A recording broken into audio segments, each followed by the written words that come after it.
ऊंचाई ही नहीं, 1964 में राजश्री ने दोस्ती के रूप में भी बिना स्टार्स के बनाई थी एक भावुक कहानी।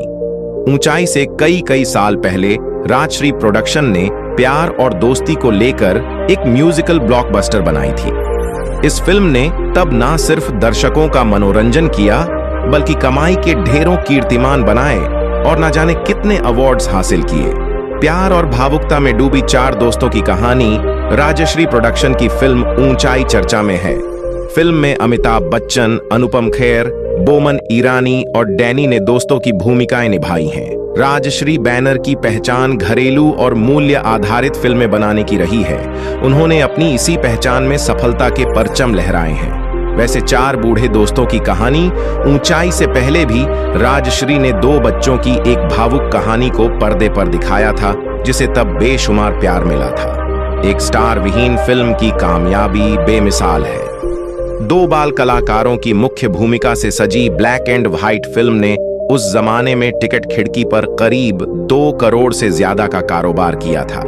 यह फिल्म जिस साल रिलीज हुई थी, उस साल सबसे ज्यादा कमाई करने वाली टॉप 3 फिल्मों में शुमार थी। इसे ना जाने कितने अवार्ड भी मिले थे। फिल्म थी दोस्ती। इसका निर्देशन सत्येन बोस ने किया था और यह आई थी साल 1964 में। तब ब्लैक एंड व्हाइट फिल्मों का जमाना था और यह फिल्म भी श्वेत श्याम ही थी। फिल्म में कोई कलाकार ऐसा नहीं था जिसे स्टार कहा जाए और टिकट खिड़की पर 2 करोड़ की कमाई ब्लॉकबस्टर थी। वह जमाना ही अलग था। तब स्टारडम के मायने अलग थे। फिल्में अपने कंटेंट और गीत संगीत की वजह से हिट होती थीं। सत्येन बोस के निर्देशन में बनी दोस्ती में सब कुछ था। प्यार, भावना, रिश्ते, विवशता, अमीरी, गरीबी, सुर और संगीत। यही वजह है कि जब यह फिल्म आई, इसके जादू से कोई बच नहीं पाया। यह फिल्म उस वक्त बहुत लंबे वक्त तक सिनेमाघरों में चली थी। भावना का ज्वार ऐसा कि शायद ही इसे देखने वाला कोई दर्शक जी भर कर रोया ना हो। दो दोस्तों की कहानी जिसने दर्शकों को हिलाकर रख दिया था। असल में दोस्ती की कहानी 2 लड़कों रामू और मोहन की है, जो लगभग किशोर होने की दहलीज पर खड़े हैं। इनमें एक दिव्यांग है, उसके पैर खराब हैं। दूसरा देख नहीं पाता। रामू के पिता फैक्ट्री में मजदूर हैं। एक हादसे में उनकी जान चली जाती है। फैक्ट्री मुआवजा नहीं देती। रामू की मां सदमे में मर जाती है। बदनसीबी रामू का पीछा छोड़ने को तैयार नहीं है। एक हादसे में वह पैर गंवा बैठता है।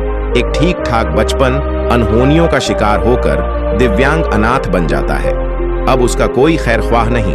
दोषी किसे माना जाए? बेघर और असहाय रामू बैसाखी के सहारे मुंबई की सड़कों की खाक छान रहा है। तभी उसकी मुलाकात दूसरे किशोर मोहन से होती है। मोहन की बेबसी रामू से कुछ अलग नहीं है। मोहन गांव का है। बचपन में ही आंखों की रोशनी गंवा बैठा है। उसकी एक बहन है। बहन को भरोसा है कि अगर बेहतर इलाज हो तो भाई के आंखों की रोशनी वापस आ सकती है। एक उम्मीद लेकर मोहन की बहन गांव से शहर नर्स बनने आई है। उम्मीद यही है कि किसी तरह भाई के आंखों की रोशनी लौट आए। असल में हालात ऐसे बनते हैं कि मोहन को बहन के पीछे पीछे उसकी तलाश मुंबई खींच लाती है, जहां सड़कों पर रामू से मोहन की मुलाकात होती है। 2 अनंत पीड़ाएं जब साथ मिलती हैं तो एक दूसरे का सहारा बन जाती हैं। रामू और मोहन मुंबई की सड़कों पर अब एक दूसरे का सहारा है। एक गाता है, दूसरा बेहतरीन माउथ ऑर्गन बजाता है। दोनों गा बजाकर सड़कों पर गुजारा करते हैं। मोहन बहन को खोज रहा है। इस दौरान उन्हें महानगरों की तमाम अमानवीयता से 2-4 होना पड़ता है। कुछ अच्छी चीजें भी होती हैं, लेकिन वे अस्थायी हैं। इत्तेफाक से दोनों की मुलाकात एक छोटी लड़की से होती है। असल में वह एक अमीर परिवार की है और बीमार है। वह दोनों को पैसा देना चाहती है, लेकिन रामू और मोहन उसे छोटी बहन कहकर पैसे लेने से इनकार कर देते हैं। दोनों में से एक पढ़ाई करना चाहते हैं।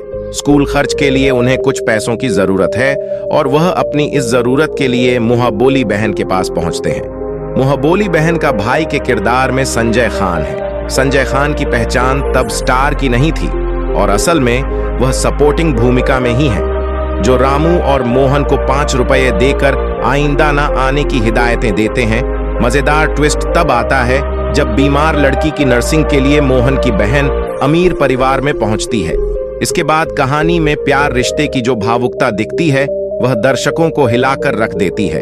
फिल्म में जबरदस्त ट्विस्ट और टर्न्स हैं। यह फिल्म OTT पर मिल जाएगी। दोस्ती की खास बात यह भी है, इसके सभी गाने बेजोड़ और भावुकता से सराबोर हैं। आज भी सभी गाने दोहराए जाते हैं। संगीत लक्ष्मीकांत प्यारेलाल का है। ज्यादातर गाने मोहम्मद रफी ने गाए हैं, जो बॉलीवुड क्लासिक में शुमार है। एक गाना लता मंगेशकर ने भी गाया है, चाहूंगा मैं तुझे सांझ सवेरे, जाने वालों जरा मुड़ के देखो मुझे, राही मनवा दुख की चिंता सुपर डुपर हिट गाने हैं। रामू की भूमिका सुशील कुमार ने और मोहन की भूमिका सुधीर कुमार ने निभाई थी। बॉलीवुड के अब तक के इतिहास में शायद ही किशोर दोस्ती पर केंद्रित इससे भावपूर्ण कोई दूसरी फिल्म नजर आए। उस साल फिल्म फेयर के 6 पुरस्कार दोस्ती को मिले थे। तो दोस्तों, मुझे उम्मीद है कि आज की ये स्टोरी आपको जरूर पसंद आई होगी, तो प्लीज एक लाइक जरूर करें। मेरे चैनल को भी सब्सक्राइब करें। अपना ख्याल रखें और अपने प्यारे दोस्त का भी। फिर मिलेंगे एक नई कहानी लेकर। तब तक के लिए धन्यवाद।